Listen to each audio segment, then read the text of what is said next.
You're just a substitute.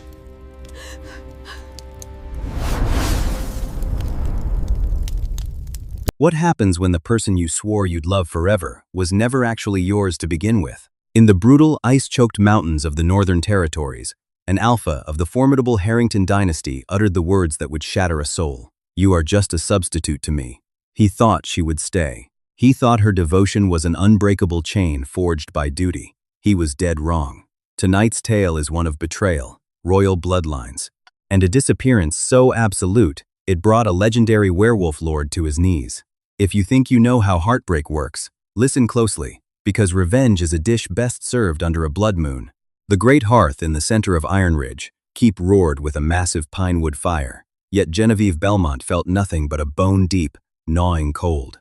Outside the thick granite walls, the winter winds of the Frost March howled, a sound that usually comforted the wolves of the Harrington pack. But tonight, it sounded like a lament. Genevieve sat at the high table, her back straight, her hands folded immaculately over the heavy velvet of her emerald gown. Beside her sat Cedric Harrington, Lord of Iron Ridge, Alpha of the North, and the man to whom she had been bound for 3 agonizing years. Cedric was a striking figure, built like the unforgiving mountains he ruled, broad shoulders, a jaw carved from flint, and piercing amber eyes that commanded instant submission from his pack.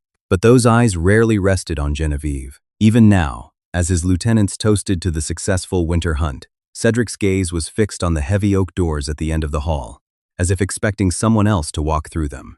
Genevieve knew exactly who he was waiting for. He was waiting for a ghost. He was waiting for Beatrice.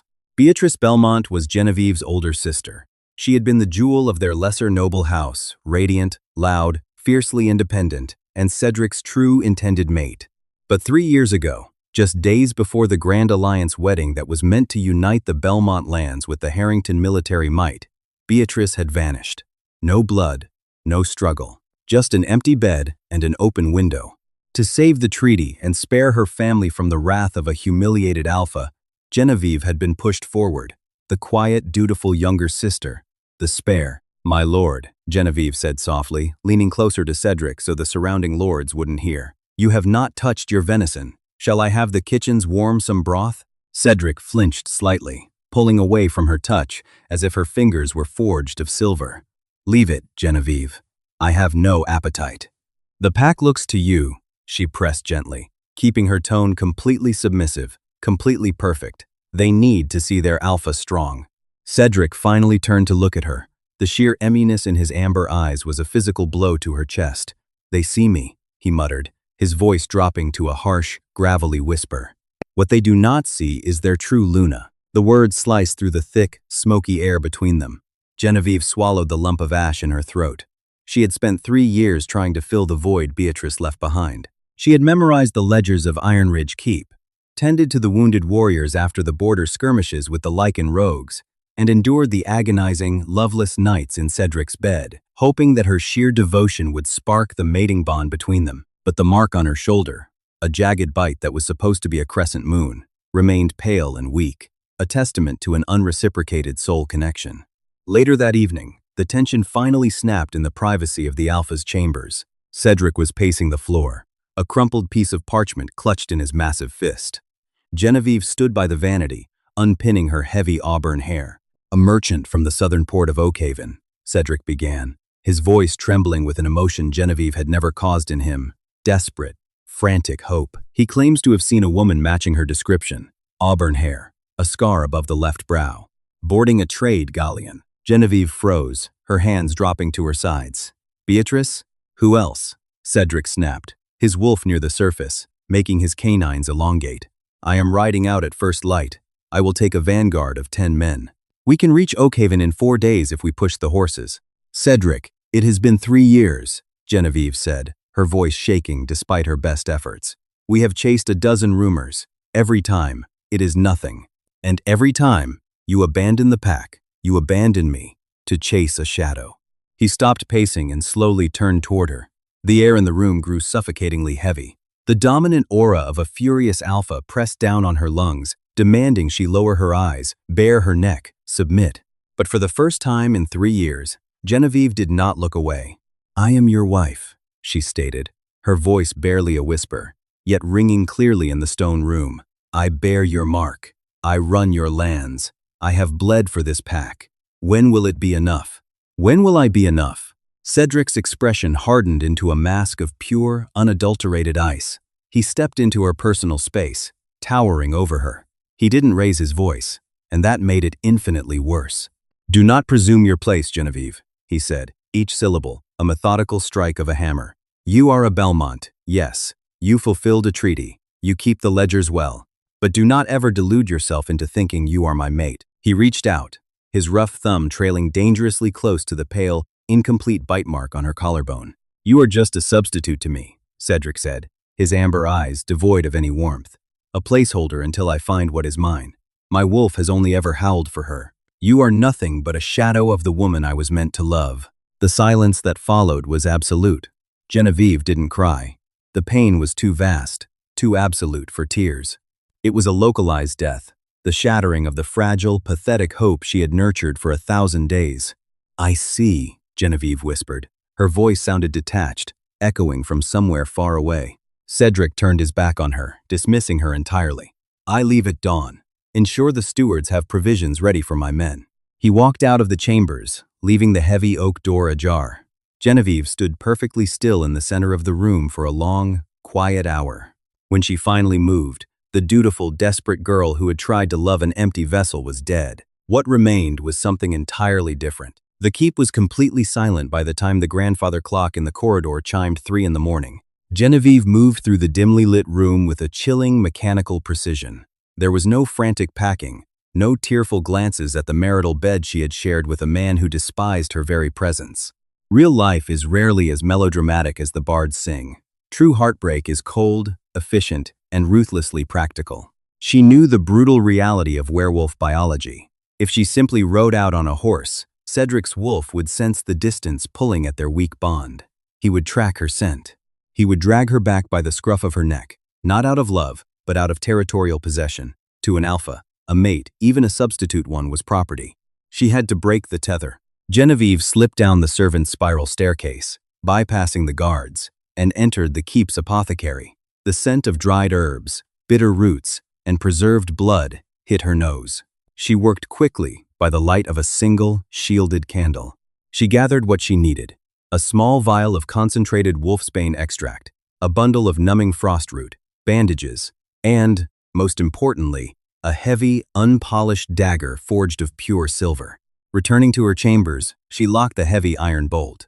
She stripped off her shift, standing bare-shouldered before the full-length mirror. The bite mark on her collarbone pulsed slightly, a cruel, mocking anchor tying her soul to a man who had just told her she was nothing.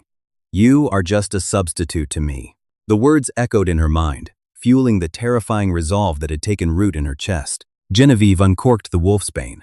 As a werewolf, the poison was lethal in large doses, but topically, it burned like liquid hellfire, destroying cellular regeneration and deadening the supernatural nerves tied to a mating bond. She poured the thick, purple liquid over the silver blade. The metal hissed, emitting a toxic, acrid smoke.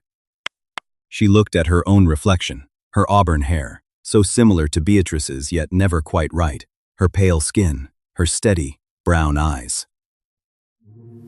"No more," she whispered to the empty room. She brought the silver blade to her collarbone. The pain was beyond anything she had ever experienced. It wasn't just physical. As the silver sliced through the marked flesh, a violent metaphysical tearing ripped through her mind. It felt as though a rusted hook was being dragged out of her very soul. Genevieve bit down on a piece of leather she had brought up from the stables, a muffled, guttural scream vibrating in her throat. Blood dark, thick, and tainted black by the silver and wolfsbane spilled down her chest. She didn't stop until the entire bite mark was gone, replaced by a jagged, horrific, gaping wound that would never heal properly. She packed the wound with the frost root to numb the blinding agony, then wrapped her shoulder tightly in linen bandages.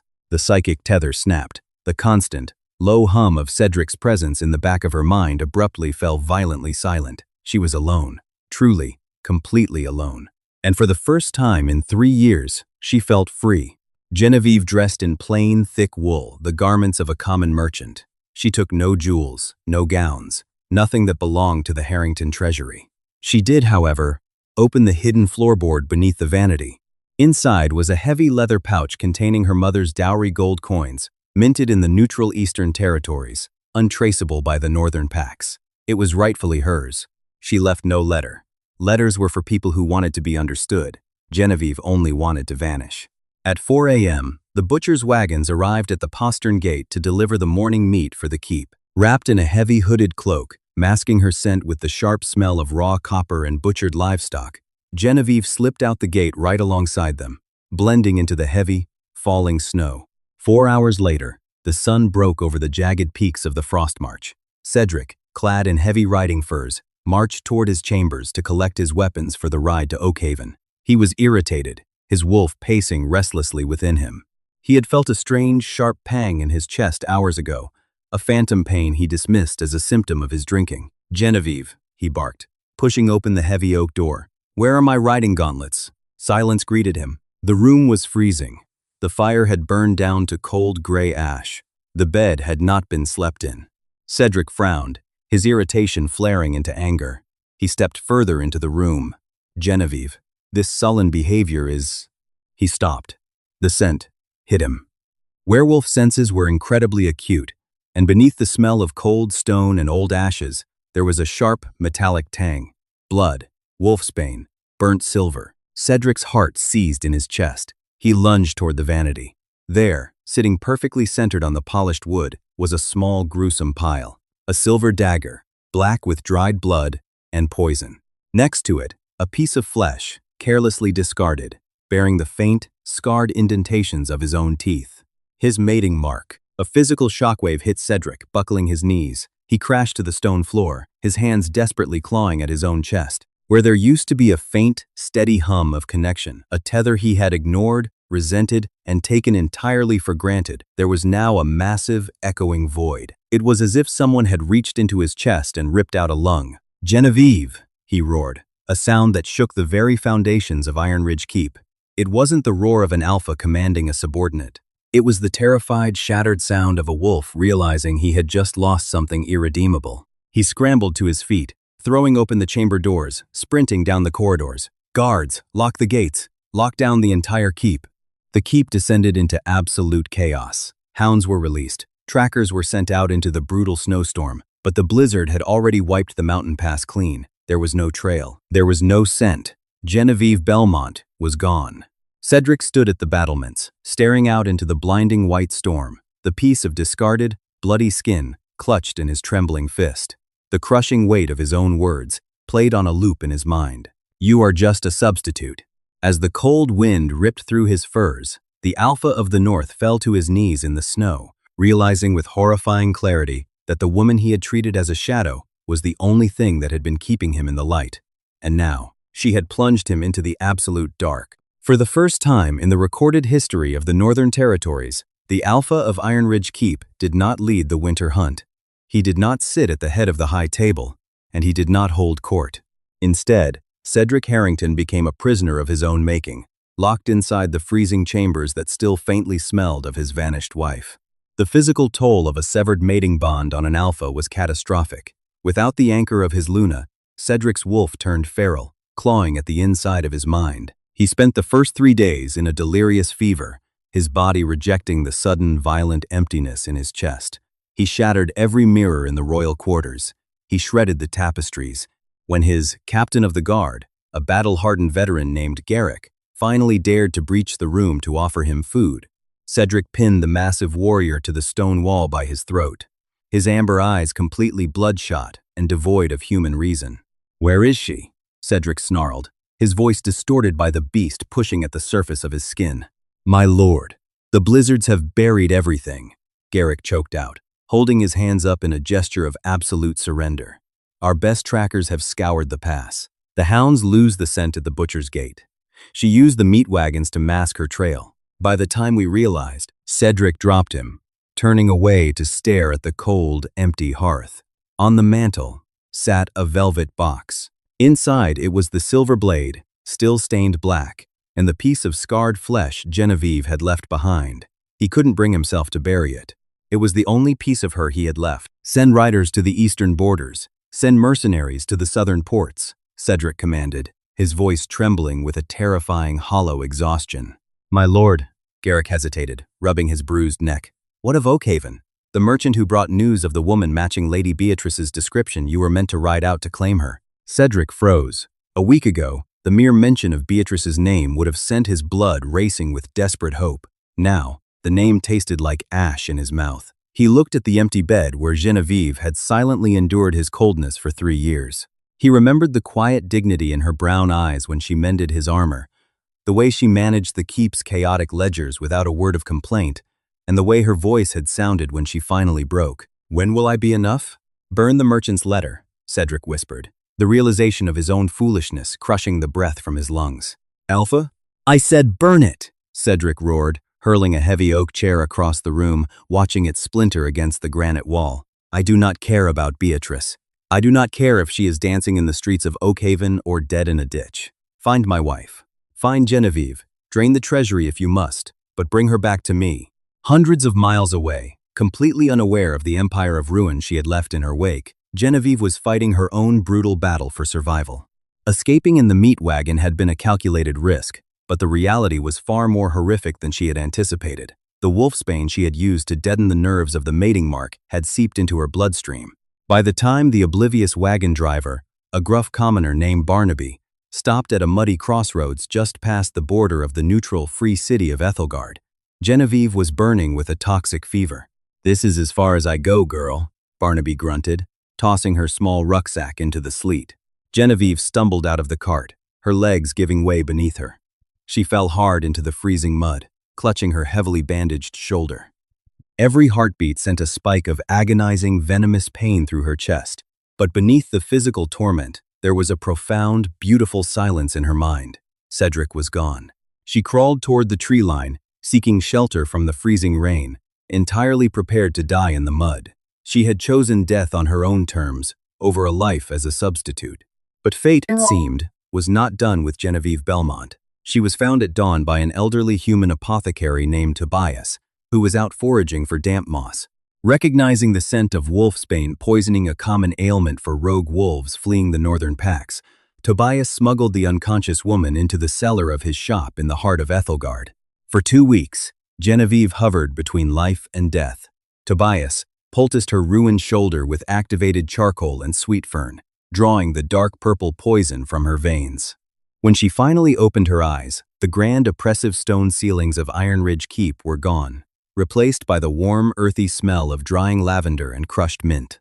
"You did a butcher's job on that shoulder, girl," Tobias remarked from his workbench, not looking up from his mortar and pestle. "Whatever you were trying to cut out of yourself, it almost took your life with it." Genevieve slowly reached up, her trembling fingers brushing the thick, raised scar tissue just below her collarbone. The mark of the alpha was entirely eradicated. It was ugly. It was jagged. And to Genevieve, it was the most beautiful thing she had ever possessed. "I cut out a ghost," Genevieve replied, her voice raspy and weak. She offered Tobias 2 solid gold coins from her mother's dowry to buy his silence and his continued hospitality. In the sprawling, chaotic metropolis of Ethelgard, a city built on trade, secrets, and coin, a woman could disappear forever. Genevieve traded her heavy northern wool for the light linen dresses of the southern merchants. She learned to grind herbs, distill tinctures, and brew potions. She became Eve, the quiet, diligent assistant to the local healer. For the first 6 months, she waited for the heavy footfalls of northern boots. She waited for Cedric's shadow to darken the doorway of the apothecary. But as the seasons turned, bringing a sweltering summer to Ethelgard, she realized something profound. The north was blind here. The heavy spices of the city masked her scent, and without the supernatural pull of the mating bond, Cedric was completely blind. Genevieve was finally, truly free. But just as the bards warn, the past rarely stays buried when you leave it unattended. By her 2nd year in Ethelgard, Genevieve had bought the apothecary shop from Tobias, allowing the old man to retire comfortably to the countryside. She was a respected member of the merchant district, known for her miraculous salves and quiet demeanor. She had friends, a cheerful human baker named Matilda, and the local guards who bought her hangover cures. She had built a life with her own 2 hands, entirely independent of the brutal patriarchal hierarchy of the werewolf nobility. Then came the Festival of the Sun's Zenith, a grand market day that brought wealthy patrons from across the continent to Ethelgard's harbor. Genevieve was setting out a display of dried chamomile when she heard a laugh. It was a sharp, musical sound, like crystal striking silver. Genevieve froze, her blood turning to ice water in her veins. She slowly stood up, looking across the crowded, vibrant street. Walking out of a high-end silk merchant's tent was a woman draped in expensive crimson velvet. Her auburn hair fell in perfect, luxurious curls. A delicate scar rested just above her left brow. She was heavily pregnant, resting a jeweled hand on the arm of a wealthy, portly human noble who looked utterly devoted to her. It was Beatrice, the sister who had been kidnapped, the sister who had been murdered by rogues, the sister who had driven Cedric to the brink of insanity and condemned Genevieve to 3 years of hell. She was alive, glowing with health, and browsing for imported silk. Genevieve didn't think. She moved. She abandoned her stall, weaving through the crowded street until she stood directly in the path of the noble couple. Beatrice looked up, a polite smile on her face that instantly morphed into an expression of absolute, paralyzing horror. "Eve, dear, what is it?" the human nobleman asked, noticing his wife's sudden pallor. Eve. She was even using a variation of her name. "Give us a moment, Lord Reginald," Genevieve said, her voice dropping into an icy, authoritative register that she hadn't used since she was the Luna of Ironridge. Her eyes flashed with the terrifying gold of her wolf. Beatrice ushered her confused husband away, pulling Genevieve into the shadowed alley between the market stalls. The moment they were out of sight, Beatrice burst into frantic tears. "Genevieve, oh gods, Genevieve, you have to understand," Beatrice hissed, grabbing her sister's hands. "I couldn't do it. I couldn't marry that monster." The northern wolves, their brutality, the isolation. "I met Reginald when he was trading in our lands. We fell in love. I knew if I asked to break the treaty, Cedric would have slaughtered our entire family. So, I ran. I made it look like I was taken. I did it to save you all." Genevieve stared at her older sister. For years, she had measured herself against the phantom of Beatrice's perfection. She had believed Beatrice was a tragic victim, a lost queen. But standing here, smelling the heavy perfume and seeing the terrified, selfish guilt in her sister's eyes, the illusion shattered entirely. "You didn't do it to save us," Genevieve said, her voice dangerously quiet. "You did it to save yourself. You left me to pay the price. You left me to be your substitute. I knew you were strong enough," Beatrice pleaded, crying harder. "You were always the dutiful one. I knew you would tame him, Genevieve. Please, you can't tell him where I am. If Cedric finds out I ran, if he knows I'm married to a human, he will bring the Northern Army down on Ethelgard. He will kill my unborn child." Genevieve slowly pulled her hands away from her sister's grasp.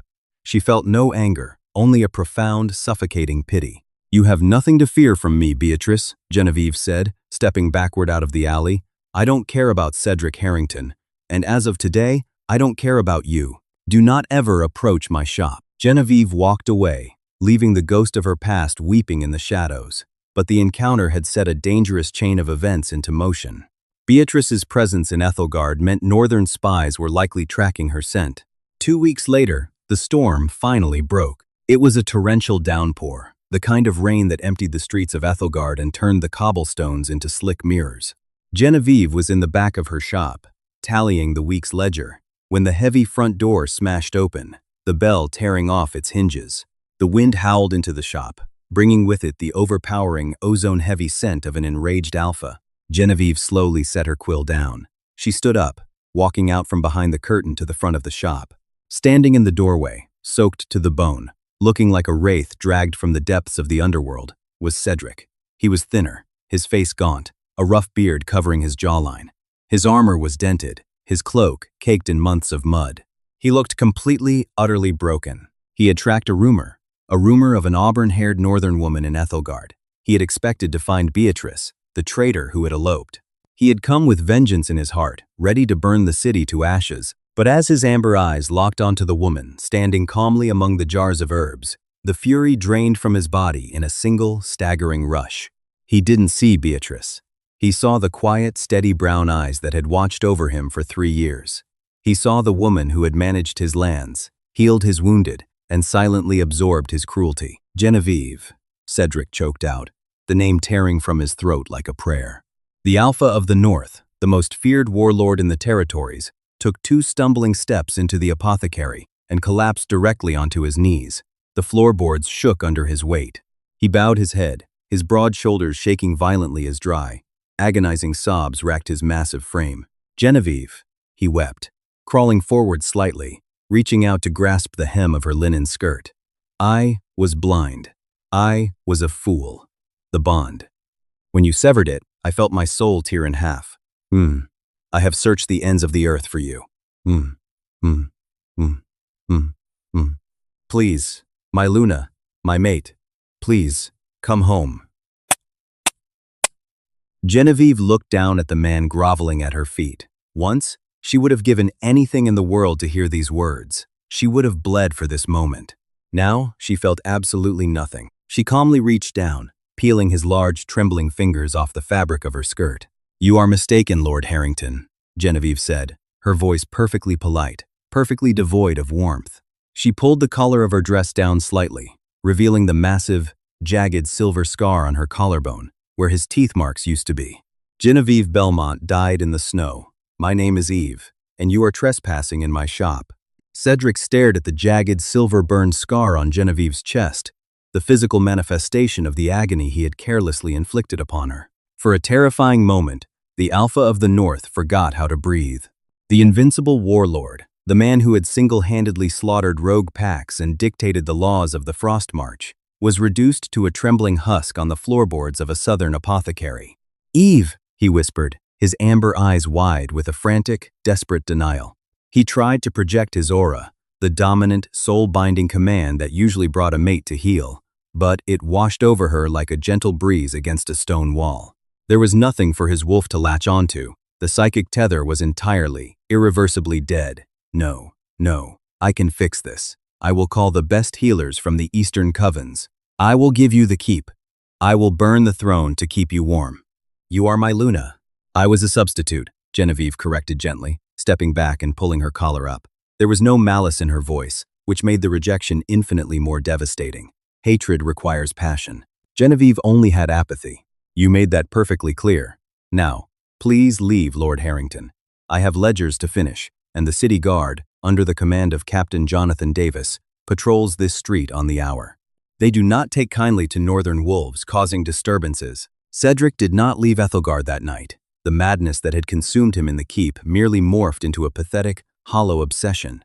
According to the private records of Thomas Wright, the head chronicler of the Ethelgard Merchant Guild, the legendary Alpha set up a vigil across the street from the apothecary. For 7 days and 7 nights, Cedric Harrington sat in the torrential rain and blistering sun, refusing food and water. He laid bundles of rare, white frost lilies flowers that only grew on the highest peaks of the northern territories at the threshold of her door. Every morning, Genevieve would open her shop. She would step over the Alpha of Iron Ridge, sweep the wilted frost lilies into the street gutter without a second glance, and serve her customers. She did not yell. She did not gloat. She simply existed in a world where Cedric no longer mattered. On the 8th day, the cruelest twist of fate finally caught up to the Harrington bloodline. Cedric was leaning against the damp brick wall of the alley, his eyes hollow, when a carriage bearing the crest of a local human noble clattered down the cobblestones. The wheel hit a deep pothole, snapping the wooden axle.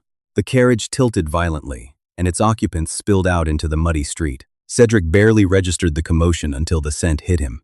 It was a scent he had spent 3 years agonizing over, a scent that had haunted his dreams and fueled his rage. Sweet amber and wild rose. He slowly lifted his head. There, being helped out of the mud by her frantic, wealthy husband, was Beatrice Belmont. Beatrice looked up, wiping rain from her brow, and froze. The blood drained completely from her beautiful face. She saw the gaunt, terrifying figure of the man she had been contracted to marry. Cedric pushed himself off the brick wall, his massive frame casting a long, deadly shadow over the street. His amber eyes locked onto the pregnant woman. "Lord Harrington," Beatrice gasped, instinctively stepping behind her human husband. She began to weep, terrified for her life. "Please. I am sorry. I was a coward. I couldn't survive the North. Please don't kill my child." Cedric stood perfectly still, letting the rain wash over his bruised, exhausted face. He looked at Beatrice, the woman he had torn his own kingdom apart to find, the woman he had used to destroy, the only person who had ever truly cared for him. He saw the shallow panic in her eyes, the selfish tremble of her lip. He realized, with a sickening drop in his stomach, that his wolf didn't recognize her. The Beatrice he had mourned was a fantasy, an illusion of perfection that had never actually existed. "You are nothing to me," Cedric said, his voice a low, dead rasp. He didn't strike her. He didn't declare war. He turned his back on Beatrice, leaving her standing in the mud, utterly dismissed. As he turned, he saw Captain Garrick, his loyal second-in-command, riding down the street on a foaming, exhausted warhorse. Garrick threw himself from the saddle, kneeling in the puddles before his alpha. "My lord," Garrick panted, his armor covered in dried blood and mud. "You must return. The Western packs have heard of your absence. They have besieged Iron Ridge. If you do not ride back tonight, the keep will fall, and our people will be slaughtered." Cedric looked past Garrick, his gaze settling on the warmly lit windows of the apothecary. Through the glass, he could see Genevieve laughing a real, genuine, unburdened laugh as she handed a small jar of honey to a local baker. It was a smile she had never worn in his halls. She was radiant, she was alive, and she was completely out of his reach. Real life does not always offer redemption to those who realize their mistakes too late. Some bridges, once burned to ashes, cannot be rebuilt, no matter how much royal blood is spilled. Cedric Harrington slowly mounted Garrick's spare horse. He took one final, agonizing look at the woman he had thrown away, pulling the thick fur collar of his cloak up against the southern rain. He rode back to the brutal, freezing mountains of the north, where he would spend the rest of his long, immortal life ruling a fortress of stone and ice, haunted by the ghost of a quiet girl who had simply decided she was worth more. Genevieve Belmont never returned to the Frost March. She built a thriving botanical empire in Ethelgard, lived a long, prosperous life of her own design, and proved to the world that the most dangerous thing you can do to a woman is teach her that she can survive without you. And there you have it, a brutal reminder that true strength isn't found in royal titles or fated bonds, but in the courage to walk away from a table where respect is no longer being served. Genevieve's journey from a discarded, submissive shadow to a fierce, independent architect of her own destiny is a story that echoes across both fantasy realms and our own reality. Cedric learned the hardest lesson of all. You never truly know the absolute value of what you have until you are forced to watch it thrive in the hands of someone else, or in this case, by her own hands entirely. If this dramatic tale of betrayal, severe consequences, and ultimate self-love kept you on the edge of your seat, please hit that like button and share it with your friends. Don't forget to subscribe to the channel and turn on notifications so you never miss another deep dive into the world's most compelling stories. Drop a comment below. Did Cedric get what he deserved, or was his lifelong punishment too harsh? Let's debate in the comments, and I'll see you in the next video. Hi, my name is Mountain Confessions, the owner and manager of Mountain Confessions. After watching the video, "You're just a substitute," he said, until she vanished without a trace, I'd really like to know what you think. How did this story make you feel? What stayed with me most was the regret underneath the story, and how easily people can take someone's presence for granted until they're suddenly gone. Sometimes, words spoken in frustration or pride leave deeper wounds than we realize in the moment. I think the emotional weight comes from recognizing how important someone truly was only after the silence they leave behind. Do you think people often realize the value of someone too late? And have you ever looked back on a moment and wished you had treated someone differently? Stories like this remind me that being honest, appreciative, and careful with our words matters more than we sometimes think in everyday relationships. If this story connected with you, I'd love to hear your thoughts in the comments. And if you enjoy emotional Alpha King stories like this, feel free to like and subscribe for more, whenever you feel like it.